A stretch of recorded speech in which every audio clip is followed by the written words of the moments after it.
If you're interested in learning more about how to clean your guns, this is a resource for you. I called in Alastair Hesp. He's a competitive shooter and a representative for True Blue gun cleaning products. We hope you enjoy it.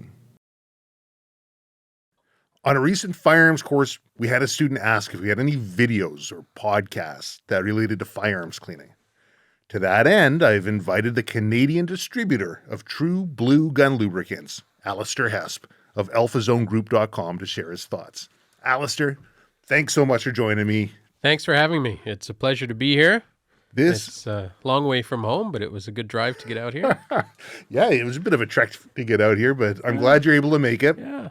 And so I see you're decked out. You got the True Blue gun lubricant shirt on. Well, you know what? We shoot a lot in the States, and we do a lot of stuff all over town, and we got some shirts so people knew who we were. Beautiful. So what kind of shooting do you prefer to do? I've tried everything.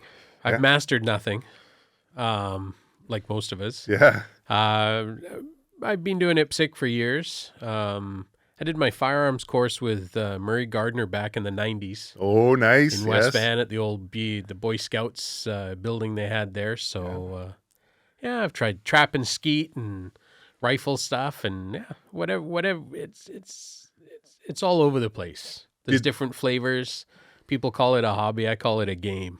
Oh, yeah, totally. You're constantly trying to figure things out, try new technologies and stuff to see where you're going, right? So. Yeah, it's and there's a lot of money to be spent in chasing those technologies and playing that game. And maybe, just maybe, somebody with your experience might be able to help shortcut that expenditure rate for somebody brand new coming in just by leaning on some of your. Yeah, and it's and as we go here, it's my opinion.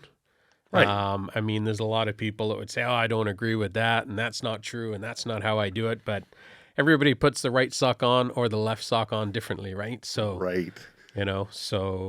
This is just what I've seen over the years and how I've been shown how to do stuff. And with this product, I mean, it's changed everything I've done. Right? Really? It really has. So yeah. Okay. Well, I figured we'd talk a little bit about you and your background, just so people know that it's not like you just woke up last night and started. So firearms license in 90. My ex-father-in-law was heavy into LEAP and PPC and police revolver and stuff, and used to make guns and modify guns. So he got me involved in that stuff, and it's been going nonstop. Wow. And IPSC's pretty heavy for me right now.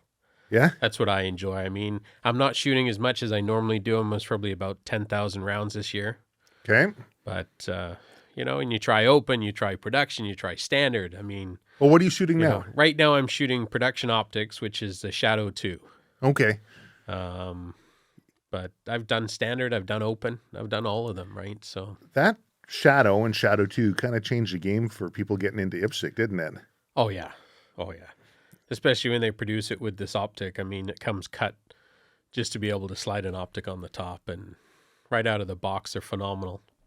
So I guess if we wanted to talk about cleaning and talk about firearms. Now, you were mentioning something before, which I hadn't heard before. And so when you said, this is just my opinion, this is how I approach it based on all the things that I've learned, that's all life is, really. And I love the fact that we can have somebody with your background and experience to be able to share this opinion. But you were talking about carbon and why we find carbon in firearms. Yeah, carbon in firearms is basically oil that's just burnt. Okay. So it's burnt, it's flashed over, and it's left carbon deposits behind. I mean, you don't get carbon deposits from powder. I always thought that powder left some of that carbon deposit. That was always my... Yeah. Because the black, I guess, because they got like graphite on powder to kind of keep the static shock down, so they'll leave some blackness. But that's not carbon. But most of the carbon is the actual oil. Like, I mean, you take an AR-15, you're nonstop picking it out of the front of the barrel there. Right. And it's generally because of the oil factor. I mean, we shot a steel match at Thompson on the weekend. There was a gentleman, I think it was his first time shooting steel, I'm not sure, but he pulled out his revolver, pulled the trigger, and it was a smoke show. It came out of the magazine well, it came out of everywhere, it came out of the back of the slide. You don't need that much oil. Yeah. You don't want to soak it. I heard a guy, he used to own a gun store out in Surrey, and he would always say, I've seen some guns in some pretty rough condition from just not enough oil. Yeah. Mind you, over oiling, well, it will have its problems. It's not as bad as under oiling it. What are your thoughts on that? You over oil something, now you've... So my profession is I'm an auto mechanic, and Right. I've been teaching in the automotive industry. I've won awards in the automotive industry, and I mean, that's my bread and butter. That's what I do for a living. Okay. And we have a lot of transmissions. We have all sorts of stuff that are so finely tuned. You can't afford dirt. You can't afford mishaps and that sort of stuff. And the more oil you put on something, the more dirt that's going to be attracted. Right. The more stuff that's going to stick around. Right. You pull a trigger on a gun, you're going to have the powder go off. You're going to have smoke. You're going to have all that particulate stuff. If you're covered in oil, it's going to stick. Right? So you're going to cause more dirt to accumulate to that firearm with the more oil you put on it. Right. The oil's only meant to be for the high heat areas or the mechanical parts that need a bit of lubrication. What about So metal protecting? metal protecting for the elements on the outside and that sort of stuff. But you very rarely find rust in an action. You don't find rust in the trigger assembly. You don't find rust really anywhere. You're constantly using the firearm, and it's getting hot, it's burning all that stuff off. Yeah. But it's important definitely when you're finished with it to put some oil on it. Right. Yeah. Okay. But you don't have to soak it. Right. You don't have to have like a No. thick layer of cosmoline No, on it. and this product we have, True Blue, I mean, I put it on guns that are blued. Okay. You know, so I'll clean it and I'll lubricate the gun, but then I'll put some on a rag and I'll just rub down the outside of the gun and put it away in the safe. So, You know, tell me about this True Blue. So True Blue is a product that so it's made by Dumont Tech out of Washington State, and they've been around for 30 years in the motorsport industry. Okay. And they are a high-end motor oil company. All right. Boutique stuff. It's not like you go into Canadian Tire and you buy in no-name brand oil that came out of McDonald's that's being refined. I mean, this stuff is amazing. And Yeah. for 30 years, they did the motorsport industry, and then they've moved to bicycles. I mean, with all the downhill bikes and everything. And then they branched out to oils for guns. And they designed this product. It's full synthetic, and it's been around now for about 5 years. Okay. So 2017. All right. It's taken the U.S. by storm. I mean, it's amazing product. It fills a niche that wasn't there.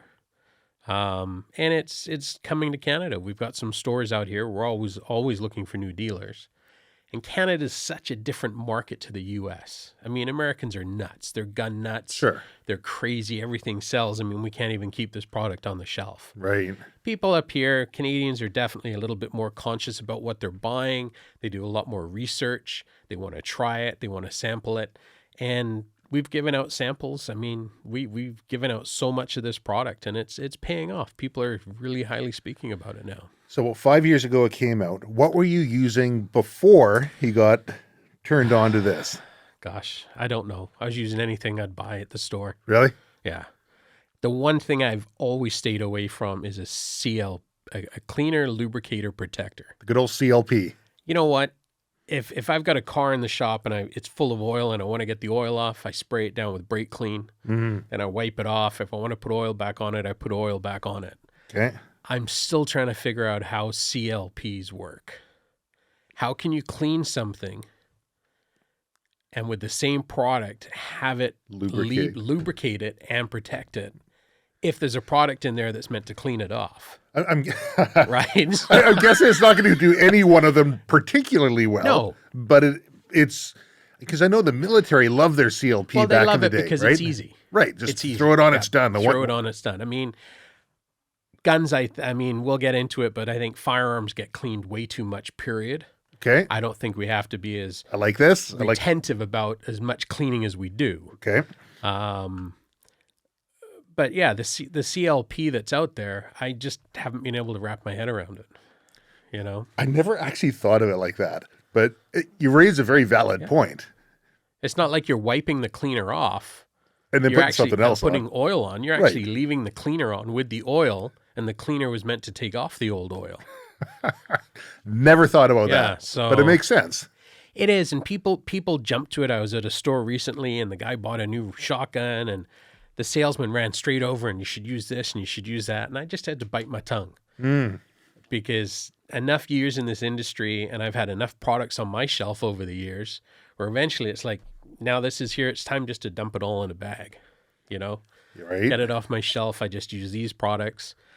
As much as these products are good for everything I do, they will not remove lead fouling. Okay.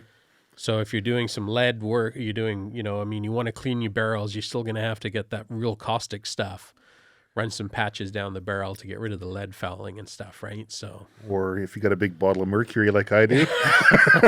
copper and lead and stuff. This won't remove that, Yeah. but this will remove everything else.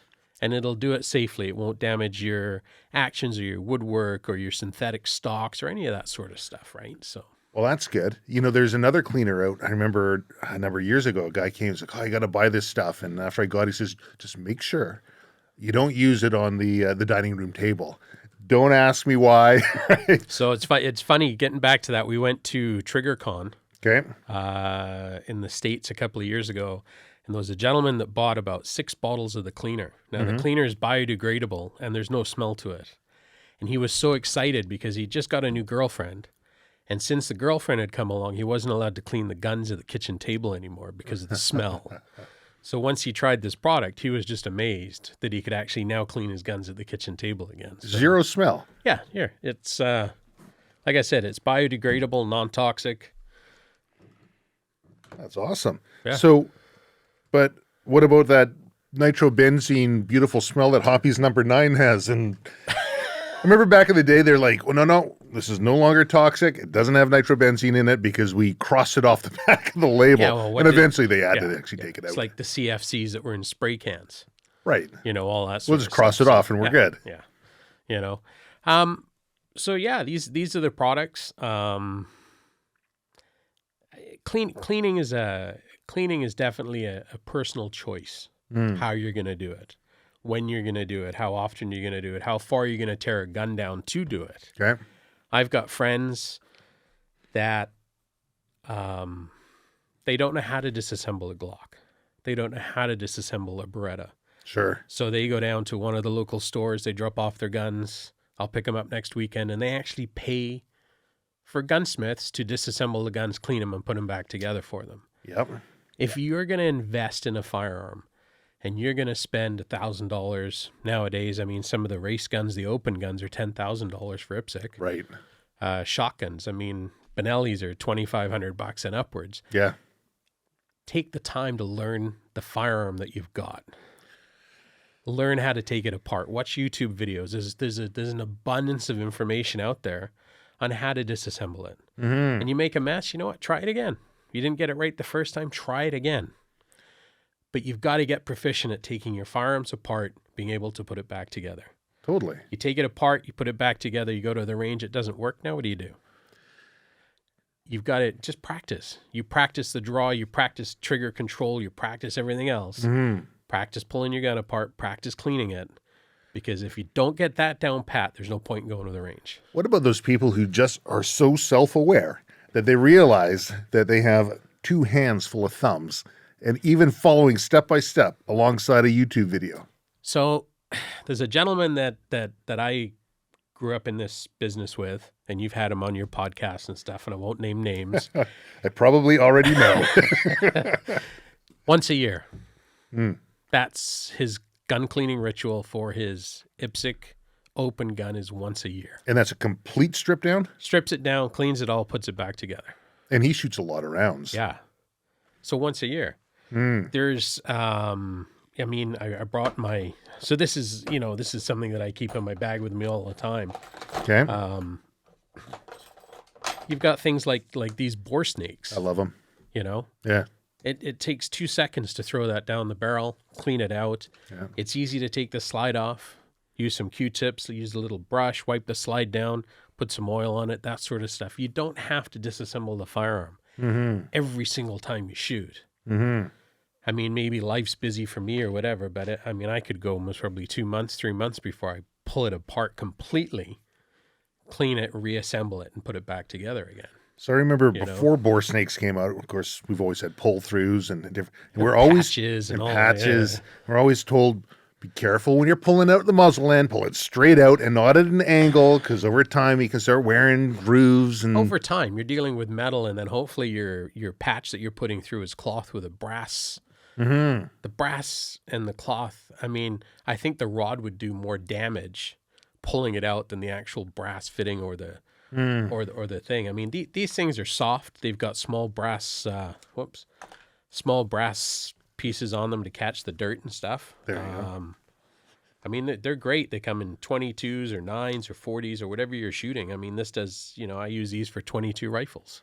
You ever had to pick one out that somebody put the larger size bore snake in? No, I just pull harder. Just pull it, well, and it snaps off the edge? I haven't had one snap off yet. Okay. No. Okay. I'm sure it's possible, but there are some that I shoot 40 a lot, so I've gone to the range and I've got a 41, but I've got a 9mm with me, so It'll work. I just pull it a little harder and it comes out the other end, right? So, Nice. so that sort of stuff, putting a bore snake through something, just pulling the slide off, taking the top end off, pulling the barrel out, cleaning it, that sort of stuff. So let me ask, I'll tell you, I do this. I don't know if it's common that other people do it, but I'm cheap. So I'll actually wash my bore snake when it becomes black, like after using it a fair bit. Yep. Yeah. Will you throw it in the washing machine? Oh, yeah. Okay. No problem. I just won't tell my wife. See, and do you ever put oil or anything, oil in the front, or it's a cleaner on the front, oil on the back? No, I don't do anything like that. You I just pull it dry. Just pull them through, yeah. Okay. Yeah. At that point, I'm just trying to make sure there's no excessive dirt hanging around, that sort of stuff. I mean, if we're shooting an IPSC match, I won't pull the gun apart the night before the second day or the night before the match. That's a no-no. Right. I never do that. I always clean the gun. I'll take it up a week before. I'll shoot it. I'll make sure everything works. Then I put it away. And don't do nothing. Match day comes. I shoot it. Then I might take the slide off, clean it, put some lubrication on it, run this patch through the barrel. But then that's the end of it. It goes back in the box to the next day for shooting. Right. I don't want to be the guy that pulls the gun apart and loses a spring or puts a spring in backwards. Right. And it happens. The click instead of the bang. Yeah. And the other thing I see, is ultrasonic cleaners. Oh. They're great for jewelry. I got rid of mine. But I've shot a couple of matches where I've actually seen the hammers on the back of guns break off because the ultrasonic cleaner, they just put the whole gun in the ultrasonic cleaner and leave it on for an hour. It brings up all the little cracks and all the imperfections in the metal and everything. And I've seen 2 hammers that pull the trigger and boom, the hammer just falls right off the back. That's a good point. So I had a fellow give me an ultrasonic cleaner. He was in the automotive industry like yourself, and he had a pretty good kind of industrial one. It was just too small for what he needed it for. And it's got the heat on it and the ultrasonic, and he put different I would have to throw earplugs in, and even in the next room over, I could still hear that buzzing in the back of my head. Oh, yeah. Our dogs go nuts. Right. And the other thing I found was, depending on what you use as a liquid inside there, I had a receiver off a 22, and I think it was like some strange aluminum, zinc, amalgam alloy. Hot metal or something, right? Pretty much. Yeah. And it... I guess it must have been anodized. All that anodizing came right off of it.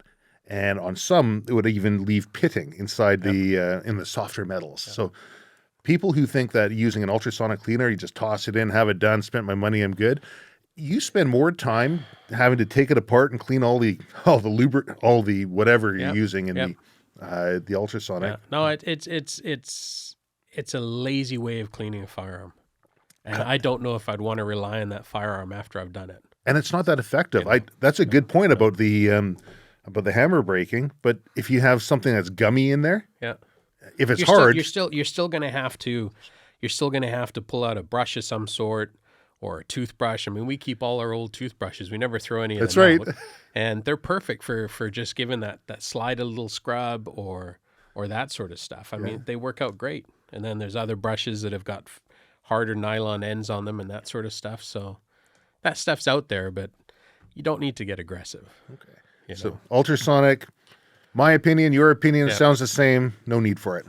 No, I haven't found a need yet apart from wedding rings and stuff like that, right? Works awesome on them. Yeah, that sort of stuff, and I leave it to that. I mean, I have thrown the odd carburetor in some, but we're using carb cleaner, which is pretty nasty stuff. So, Okay, what about carb cleaner on a firearm? I've used carb cleaner on trigger assemblies Okay. because, like, if I was to pull, let's say, an X5 apart, a SIG X5 or a P320, it's got the trigger group in it. That's a nightmare. Pulling that apart and then trying to remember which goes where and whatnot. I go out to the backyard to the garbage can, grab a can of carb clean, and over the garbage can, just spray it down. A little bit of aerosol back in the shop or compressed air to clean it off. But then I get straight back onto the True Blue. Okay. And start lubricating it back up inside. And I mean, this product, you pull the cap off, that's the applicator. Oh, I love that. You know? I like that. It's. I think I gave you a bottle there somewhere, didn't I? Yeah, right over here. Yeah, it's just. But that's and you don't lose it. It's not gonna fall off. You're not gonna have to go hunting for it. I mean, how many of these have I got? And I don't have a needle for them, right? So how are you supposed to sell people more stuff when they can't knock it over and spill it like all the other ones? You're gonna find you use it. Yeah. You know. We do sell a 2-ounce bottle as well, but most of the time we find we end up pouring the 2-ounce bottle into the smaller 1/2-ounce ones just to refill them. Mm-hmm. I mean, I think I have one of these in almost every gun box that I have. Yeah, I Every like this. bag that I have, it goes everywhere with me. So, you know, prior to seeing this, I was using like the old school. I don't even know if they're old school. I just had them for a long time. Eyedroppers. Just see people put little. For those who wear contact lenses, pop it off, put oil in it. So I do. But that's the thing is, if you lose the tip of this, or if you have the ones that have a red straw like the WD-40 ones that you have, and nobody ever knows where the straw goes. Totally. Now you start applying that to your firearm. What's going to happen? You're just going to dump oil everywhere. Right. And you're going to be the guy that pulls the trigger in the big puff of smoke because you just burnt all the oil off on the first pull, right? So. Just about it's the quality of the oil, it's the flash point of the oil, it's the performance, and that sort of. You do not need a lot. So you really don't.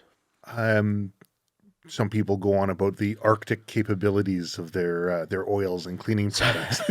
So the point where this changes, I think, is -40, right? Where it starts to slowly get a little thicker.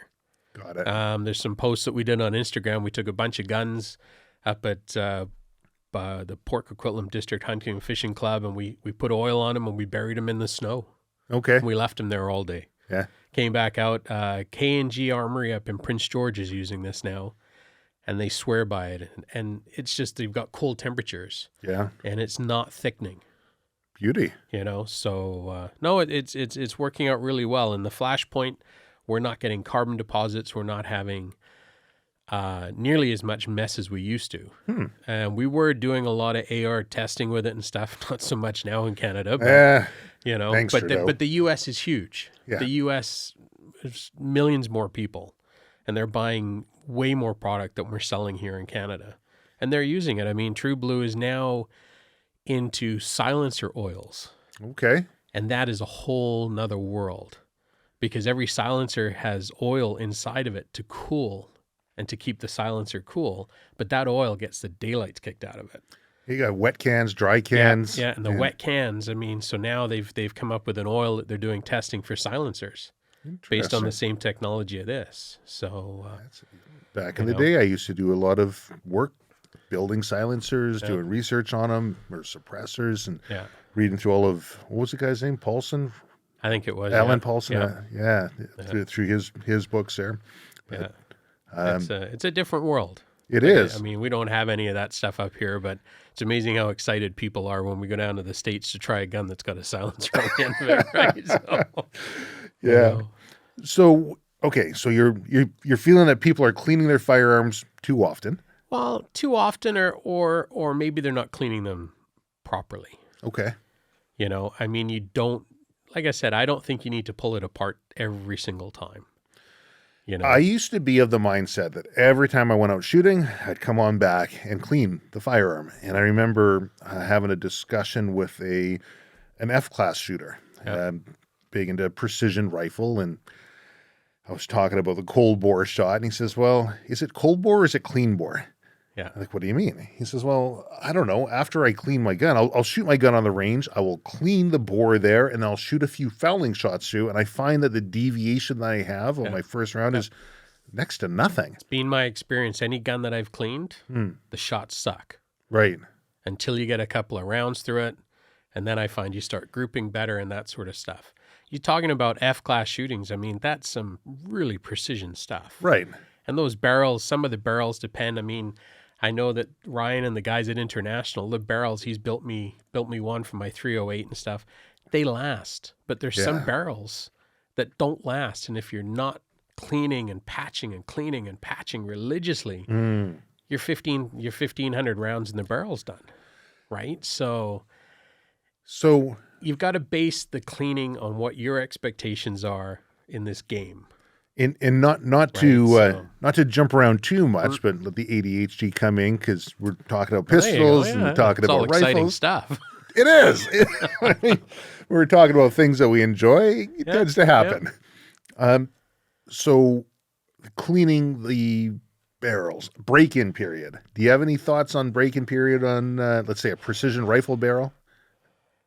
That stuff, I don't get into precision rifle too much. I would leave that to the experts to deal with that sort of stuff. Right.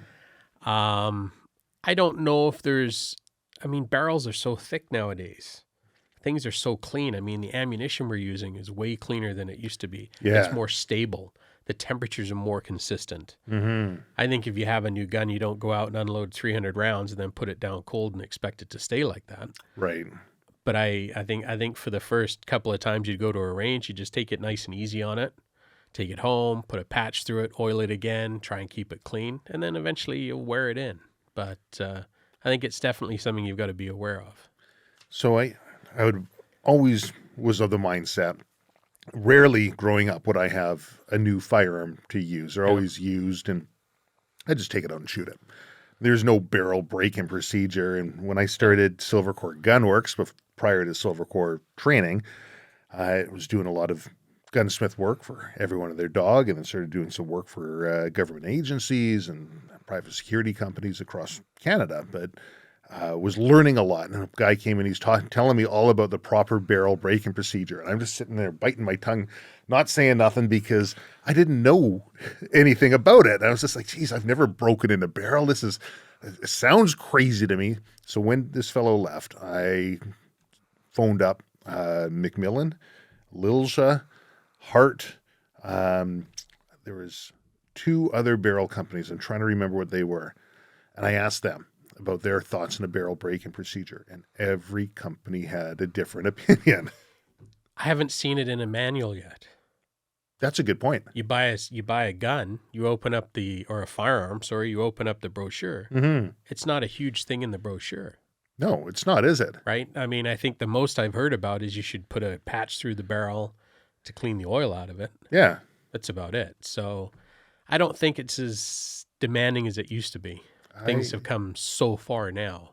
I agree. But it's definitely something to keep in mind. I mean, the guy that grabs that new PCC rifle or something and brand spanking new, and he buys 1,000 rounds and goes down to the range and unloads 1,000 rounds in half an hour. I mean, you might have an issue down the road, but Yeah.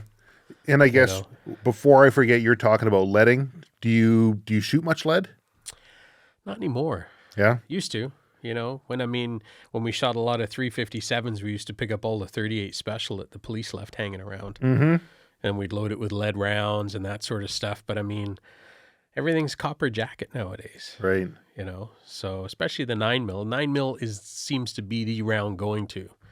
45 doesn't get shot nearly as much as it used to. I mean, half the time you pull a trigger on a 45, you can't even see the target that you just pointed it at because there's so much smoke. So. Right. But lead's not as common as it used to be, right? So what would you do to clean lead? I would just find a product at one of the stores that specialized in cleaning lead or copper fouling. Okay. And just follow the directions. Pull the barrel out, put some on a patch and run it through, let it sit like it did, like it says, or whatever the suggested thing on the bottle is. Make sure you wear gloves. Yeah. You know, and maybe a respirator too, because some of that stuff's nasty. I'm sure I've lost some of this hair because of it, right? So Is that what my problem is? Come on. it's either that or you need a padded headboard, one of the two. Yeah. So, Oh man. yeah. So But, no, it's and True Blue too. I mean, we've come out with this with an oil or a grease. And this is great for barrel lugs, Totally. those sort of things. We've also found because the flash point's so high, you can use it on muzzle brakes. Guys are using it on silencer threads and that sort of stuff. And you can actually get the silencer off or the muzzle brake off afterwards. right. Most of the time we were putting some sort of sealer or something on there or grease or something, and it got so hot it turned to carbon. And now you're Interesting. fusing the barrel and the brake together and the silencer and the barrel. So something like this being synthetic, and they're both full synthetics, we've had great success with that sort of stuff, right? That's So, a good point. you know, I use this on all the bolts.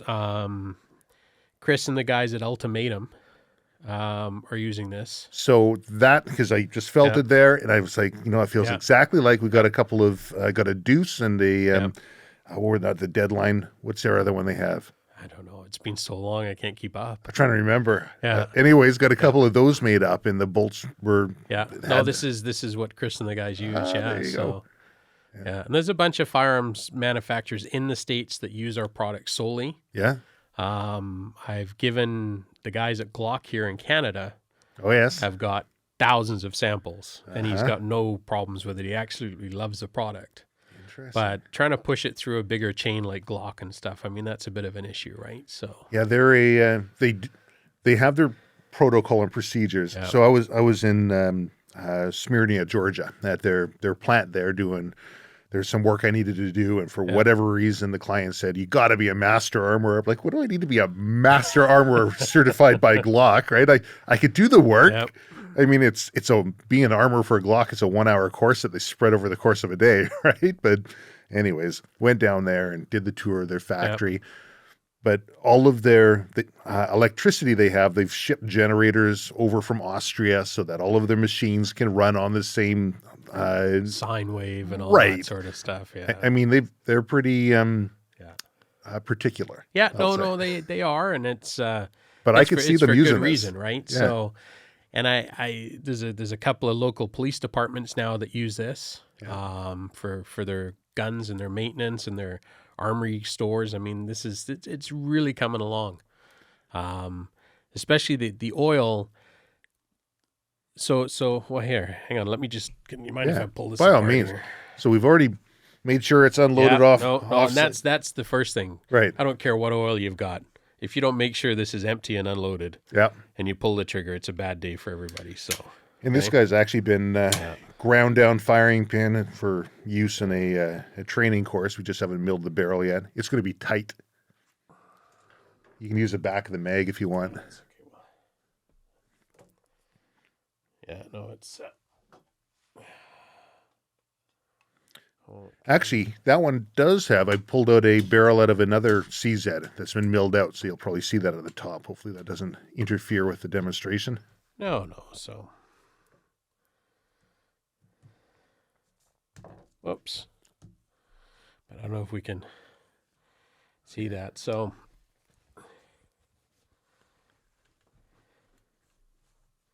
I mean, so yeah, there's already. I mean, has this even been out and being shot? Not once. Came in a couple days ago, Yeah. actually, but it's been shot in the factory. Yeah, it's being shot in the factory. I mean, this oil, you would literally come along and just put a couple of drops on this slide. That's it. That's it. That's it. And then you'd put it back in the firearm. You'd work the action a few times, and what you'll actually find with the molecular structure of this oil, it actually is attracted to heat. Okay. So if I was to put this on the cold part of the firearm and shoot it for a bit, you'd pull the slide off and you'd actually find it's migrated its way up to the heat. Okay. That's another reason we love it. It also, I went and shot a match in the States, and I took the gun home and I cleaned it and I put it back together. I get to the match and I forgot to oil it. I pulled the slide off and there was still oil in the firearm. So it actually sort of embeds itself in the metals a bit and that sort of stuff. So Nice. it does give in to the idiot factor when it happens, right? So, Yeah. But So you do the slide. yeah, but I mean something like this, you just need a small amount. Literally, you don't need much at all, and just this grease is basically just for the parts that are going to get the daylights hammered out of it. Right. That's it. So we'll just make sure we do it over the X there so you can see it. Sorry, the X here. So the just a small amount. You don't need a lot. Right. So I would always find the gun manufacturers will say, here's our oiling points, right? And they'll have a diagram that shows all the different oiling points. And, when you're just new to it, you're like, okay, now where's that manual and where were those oiling points? Yeah. But if you look at the firearm, you can see the points where there's going to be a little bit of wear. You can see as you actually manipulate something. I don't know if I can see it. You can see as I manipulate the trigger in this, you can see the metal sliding down the side from the trigger group. Right. Oops. Hang on. There we go. No, I can't do it. That's okay. Might take a second to search. It's too focused on this guy right now. That's okay. Okay. So as you pull, there it is. Yeah, you got it. Yeah. So, I mean, you definitely want to put a drop of oil down the side here. Yes. And just let it soak in. There's no, just move it back and forth. I mean, that's what's neat about this bottle. I love the applicator on that. And the fact this oil migrates to heat and it will stay its full synthetic. It'll burn. Anything burns. I mean, you stick this behind a NASA rocket and it's going to burn. Sure. But as far as a firearm goes, the heat that it produces won't turn this to carbon. Right? Interesting. So you're finding a lot less carbon buildup? Oh, yeah. My guns are way cleaner than they've ever been. Cool. And like I said, we were just getting into the AR-15s and all that sort of stuff and trying it out. And now it's all stopped. So. We'll see what an election. Maple Ridge Armory have this back east. Yep. And Ryan and the guys use this grease like it's gone out of style. Yeah. He uses it in all his actions, everything, right? You bolt your bolt on your 308 or something. I mean, you can put this on the bolt. It's not going to run off, but it's not going to slow the bolt down. I mean, this you felt how thin this is. Yeah, it's great. Yeah, it doesn't. And I still feel it on there. Yeah. So yeah. But that's where we're coming. What's this? Oh, this is a cleaner, is it? This is sort of it says right here, water soluble, 100% biodegradable, non-toxic cleaner. So if I was to clean this firearm at home, or if I was stripping it all the way, I mean, the only reason I'd use this is if I'm stripping it all the way down. Okay. If I was just pulling this apart to put some grease on the barrel, maybe clean the slide a bit, I wouldn't use this. Okay. Because once you put it on, you've got to go the whole way. Right, okay. You can't just start cleaning a gun like that and then stop, and then, I mean, you've got to finish off the whole routine, right? So, yeah, I hear you. So you just spray that onto a patch and... A patch, or actually I would strip this down and I would literally just soak this whole thing in it. Oh, yeah? Yeah, I just, the outside, inside, everything.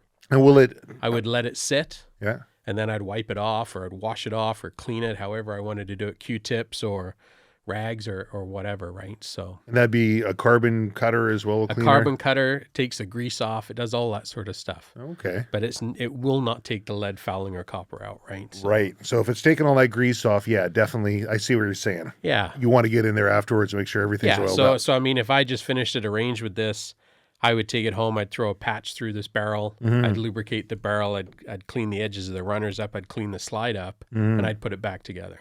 Right. And it's ready for another few days or whatever. Then you're good. Yeah. But once you start spraying stuff like this, or you start spraying carb clean or anything like that on a firearm, you're committed to cleaning the whole gun. Right. And you've got to follow through with that. So does True Blue make any sort of just quick water displacement sort of for, let's say, a waterfowl hunter? Well, the oil is the only thing that we have that's thin enough. Okay. Right. So if I was I would put this on the outside of the firearm. I'd put it on the inside of the firearm. And I mean, literally, if we were to if we were to, I don't know if the camera can see that, but if we put a drop on this firearm here. Yeah. Oh, yeah, it doesn't take much. No, I mean, we've literally, I'd say that one drop has almost coated the whole side of that, firearm. Yeah, it doesn't take a heck of a lot at all. No. So. And that'd be a good preventative before going out in the field and if it's raining out. Yeah. But like I said, and then you come back and you want to get it off, this will spray and this will take all that stuff off, but it won't damage the wood. It won't damage the synthetic stocks or any nickeling or anything that you've got going on the firearm, right? So, which is something to keep in mind because a lot of other cleaners that are touted as highly aggressive and they're also aggressive against wood and finishes. Well, that's where Carb Clean is. I mean, it's great for cleaning off the springs and things like that, but I try and keep it off the outside as much as I can. Yeah, and some plastics don't like it either. No, it starts to melt. It's like paint stripper. Right? It is. So, ask us how we know. Experience. I think I have a safe full of guns that have had issues one way or another. So, well, but yeah, it's a great product. I mean, there's all sorts of stuff out there. There's another product out there that's a green in color, and they claim it's natural. I remember that one. But the problem is smells like peppermint. Yeah, the last container that I picked up, it was all congealed. Yeah, and it was like a paste, but it was meant to be runny. So honestly, everything's all over the place. I use some of that one. Just everyone's touting off about this great one. That there's a lot of marketing behind it. There is. Yeah, and I use it as a protectant, and I tested a few different metals. And it was one of the earlier ones to start rusting on me. And I found, so I used to do a lot of parkerizing and bluing. And so if you strip the metal down, I'd usually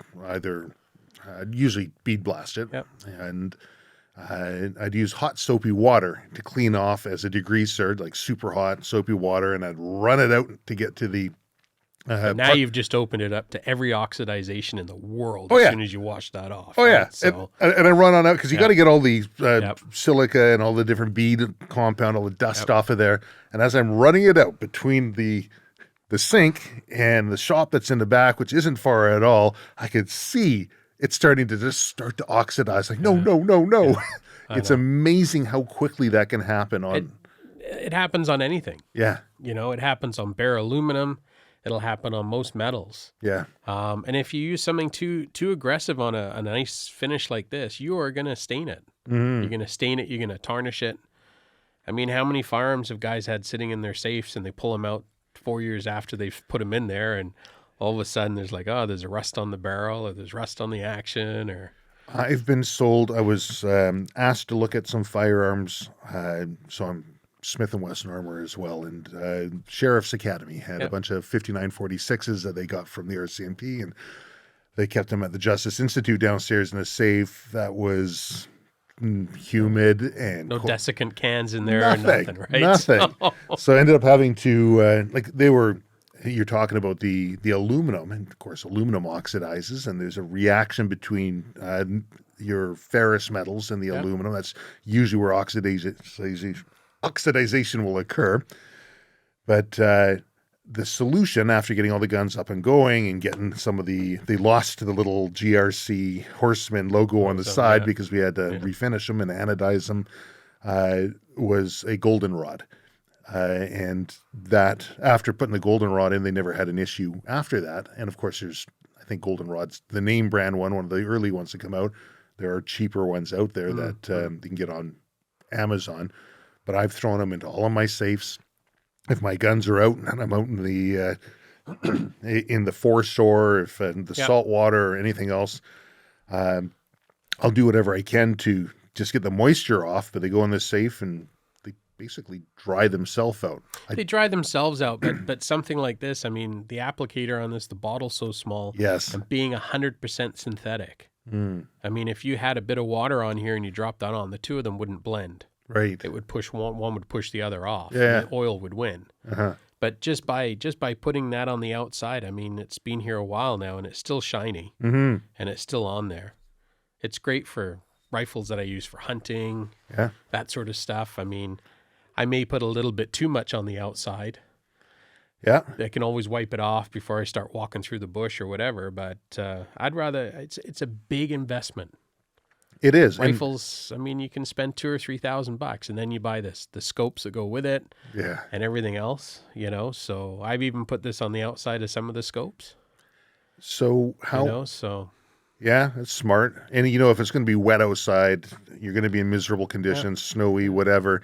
I'll err on having a little bit more protectant on the firearm. Yeah, and this originally wasn't designed for protecting on the outside, Right. but it's the same.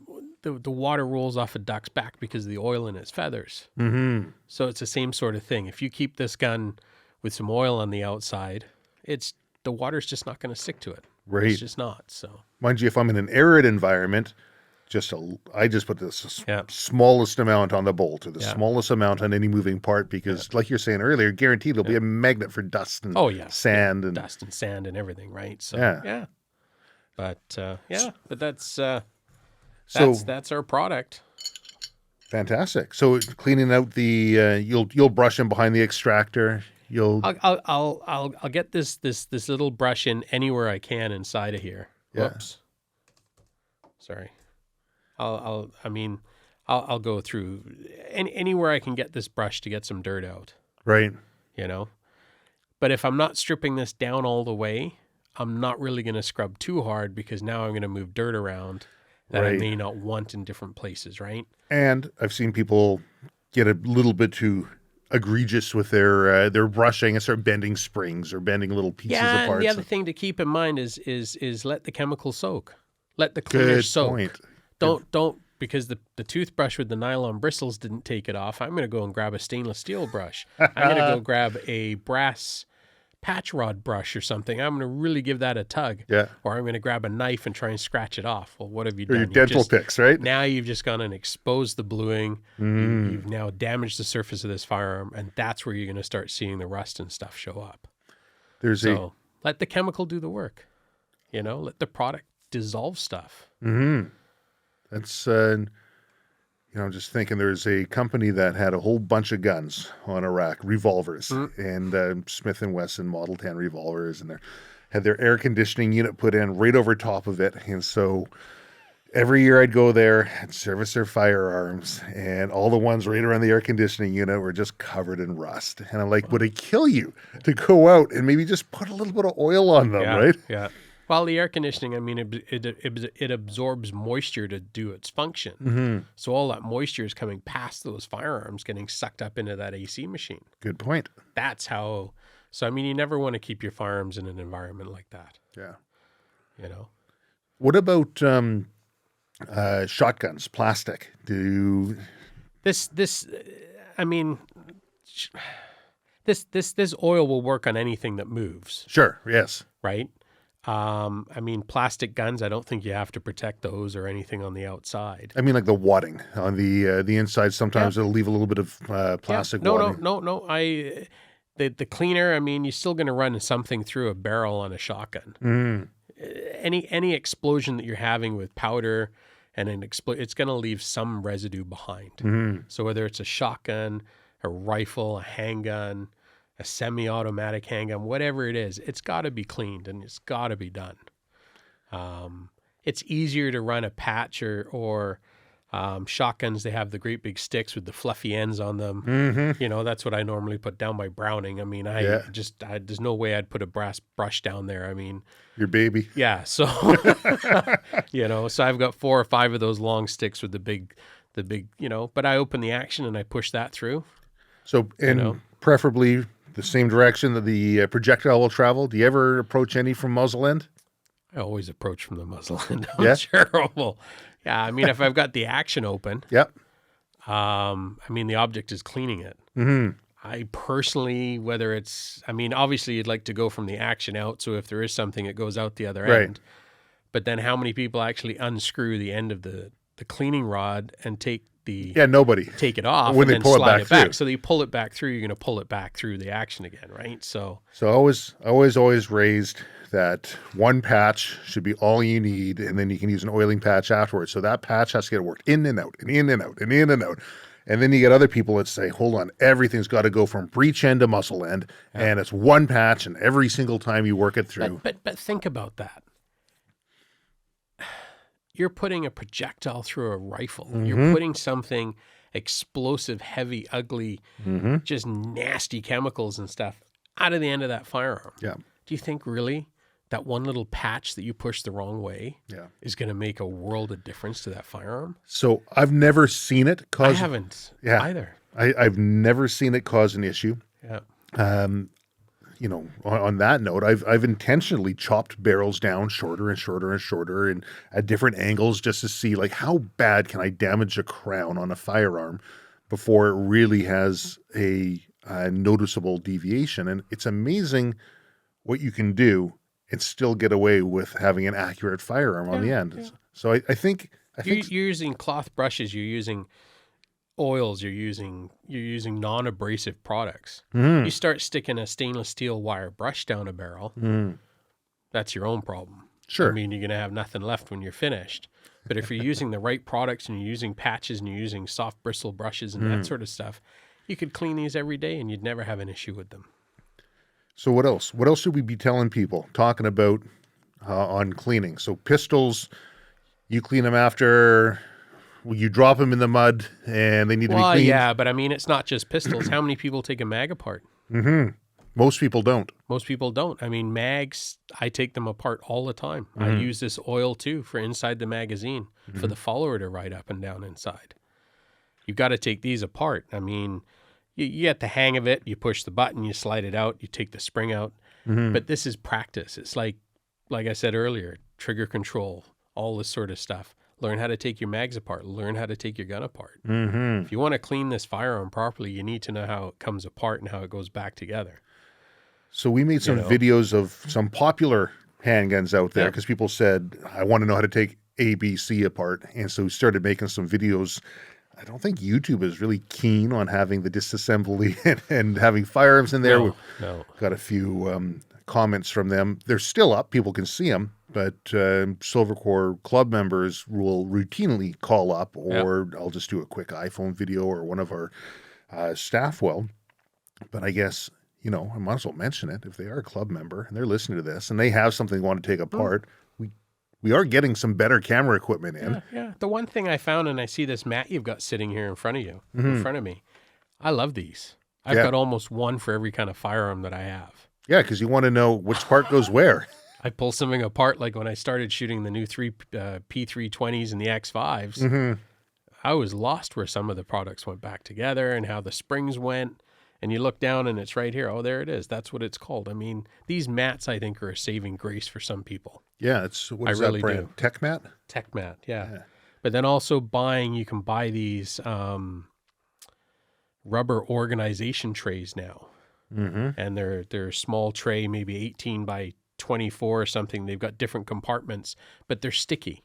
So if you put them on the counter, put them on a car fender or hood or something, they sort of stick because they're silicone. And you can take your gun apart. You can put certain pieces in one area, certain in the next. And if you get up and move, you're not going to have that hit the floor. Right. And pieces go everywhere, right? So it's not just how you clean it. It's being prepared to clean it properly. That's a good point. Right. So when I first started taking guns apart, I would make sure I'd lay it out left or right, and I'd have everything, and I'd have my disassembly manual because I got all the different, you know, the bigger books, and you go and you try and find your gun or the closest one to it, and I'd lay it all out. After a while of doing so many firearms, I'd loved the challenge of just taking it all apart and putting all the pieces into a pile, right? And because after a while of doing it, like you're saying, you practice it. You have an idea of how the pieces are supposed to fit together and how everything interacts. Well, yeah, once you've done enough 1911s, it doesn't matter if it's a Browning or a Para P16 or an STI or whatever. They're all built the same. They are, yes. And you can generally do them and have a pile sitting in front of you and you get going at it. Yeah. But it's practice makes perfect. The other thing I'd find is if I'm taking something apart and I might have little springs that can go flying on me, to either make a little box that you can put inside, you can look as you disassemble it. If it goes flying out, you're good. Or a bag. I use big Ziploc bags. Is that what you do? Yeah, because you can have a big Ziploc bag and you can look through it. Yep.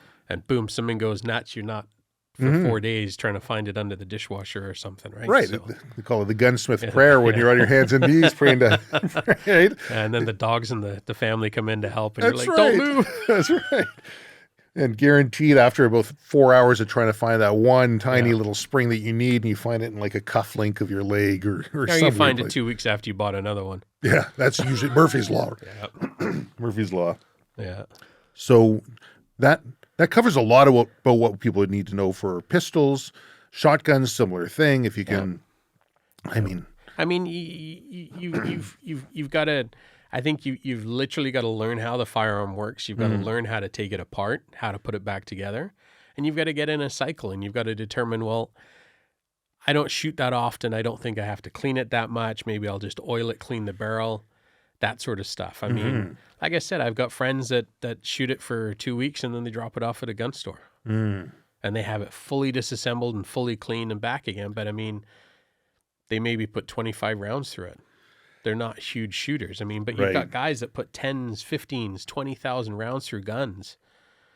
I mean, look, once a year, he completely disassembles it, right? So the only time I could personally see it being of value for somebody to take their firearm to a gunsmith to have it cleaned is if they have a brand new firearm to them and it's in rough condition, and included in that service is an inspection of parts to make sure it's working as it ought to work. But aside from that, I tend to agree with you. You can do it yourself. You really can. Take the time and figure it out. Yeah. But it's everybody says, oh, I don't have the skills to take a firearm apart or put it back together. Well, you have the skills to load a magazine. You have the skills to hold the firearm. It's just another level. Right. It might take you a little longer to figure it out or a little bit more work than just picking up a handgun and pulling a trigger. But it's all practice, and it's all meant to be fun. Yes. Right? You should enjoy trying to take it apart, put it back together. It should be a challenge. You should feel joyful at the end of it and go, wow, you know what? I did it. You know, it's cleaned and it's ready, and you nailed it right there. Yeah. It's the whole thing's a game. The whole thing's fun. Everybody says it's a hobby. Yeah, it's a hobby, but it's become more of a hobby. It's a game. Is that trigger group going to help me get a better MOA at the end of that target? Am I going to get a faster reload with a different mag or different springs? I mean, it's literally, I mean, they have the open division in IPSC, which is optics and really super light triggers and the whole 9 yards. And a good buddy of mine, Dean, said, well, welcome to open division. It's called open wallet for a reason. Oh, yeah. I mean, $10,000 guns. It's not a thing, right? Yeah, and then you're looking at all the other accessories, extra mags and holsters and kit. I mean, every mag's $150, $200, and then the holsters to hold it, and then the ammo. I mean, most of us reload our own because we shoot so much. It's not a cheap sport. It's not a cheap sport. It costs you money to own a gun. It costs you a lot of money to shoot ammunition. The memberships, the time it takes to go to the range and practice and everything. Why not make cleaning a part of that? Why not make cleaning and learning how to take the gun apart a part of that routine? You've already made a huge investment in a firearm, huge investment in ammunition that you shoot once and the money's gone. You literally shoot 40 cents and it's gone. Bang, 40 cents. Bang, 40 cents. I mean, True Blue is not cheap. True Blue is not, it's a boutique product. Sure. It's good quality, pure, 100% synthetic product that works. It's not your $2 bottle. It's not your $5 for a bottle. I think a bottle of this size is about $16 or $17. But used properly and sparingly, that's the idea. It's going to last a while. It'll last a while. You know, I mean, I've seen people take a bottle like this and they take the cap off. They take the cap off and they just use a pair of side cutters and they cut the end off and they try and put oil on their gun. Right. Well, they've just soaked it. Right. Right. So you just put a pinhole in it or something, use it sparingly, or use a bottle like this with an applicator that you're not going to lose. You know, those sort of things. So I'm going to add one other observation to it. I really liked your passionate talk about learn the gun, take it apart, make that part of the routine. That's what gets me going. I mean, I get it. Yeah. I want to know how it works. I want to know. So I think you're almost going to touch on what I'm going to say. You know what? In the automotive industry, manufacturers spend billions building cars. Mm-hmm. Then they come along, so you buy a Subaru. Well, you know what? I'll put a bigger exhaust on it. I'll throw a turbo on it. I've got guys across the street from me, Dan and his buddies, and I mean, they drive Honda Civics from the 90s that have got turbos on them that are like a foot in diameter, and they're pulling 900 horsepower. You know? Yeah. Everything's there to be played with, but the manufacturers spend billions on figuring out these cars and trying to make them the best they are. Right. And that's where you get with this. I mean, there's so much research and so much energy that's gone into this. Yeah. Figure out how it works. So Right. when I